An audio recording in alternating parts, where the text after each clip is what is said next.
हम और तुम ये शरीर नहीं हैं। हम तो इन शरीर के अंदर रहने वाली आत्माएं हैं। ये शरीर तो केवल हमारे रथ हैं। हम उसके स्वामी हैं। रथ के टूटने से स्वामी नहीं टूट जाता। उसी प्रकार शरीर के सुख और दुख आत्मा को सुखी या दुखी नहीं करते। यदि हम आत्मा हैं, तो फिर ये सुख दुख का आभास हमारी आत्मा को क्यों होता है? ये सुख दुख का आभास आत्मा को नहीं होता, केवल शरीर को होता है। तो फिर आत्मा को क्या होता है?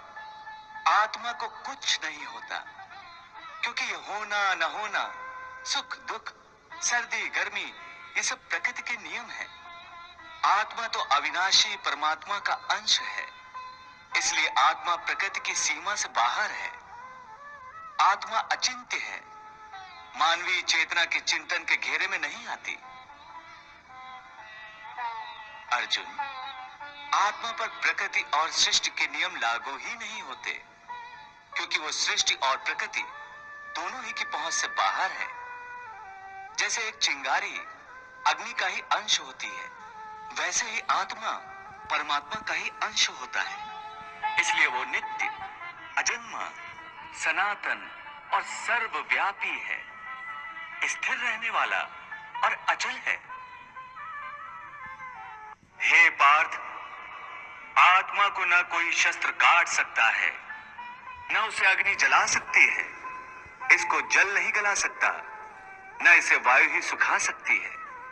हे अर्जुन, ये सब समझकर तुम्हें ना किसी के मरने का शोक मनाना चाहिए और न किसी के ना मरने की खुशी का प्रदर्शन करना चाहिए।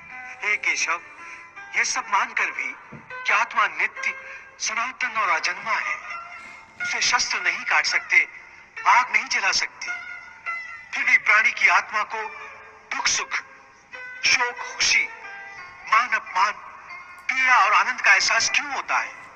हे पार्थ, मैंने पहले ही तुम्हें बताया कि सुख दुख का आभास करना आत्मा का नहीं, शरीर का काम है। परंतु केशव, शरीर को दुख या पीड़ा तभी होगी जब शरीर को कोई चोट लग जाए या उसका कोई अंग कट जाए। जैसे शरीर आग में जल जाए, उससे जो पीड़ा होती है वो तो शरीर की पीड़ा है।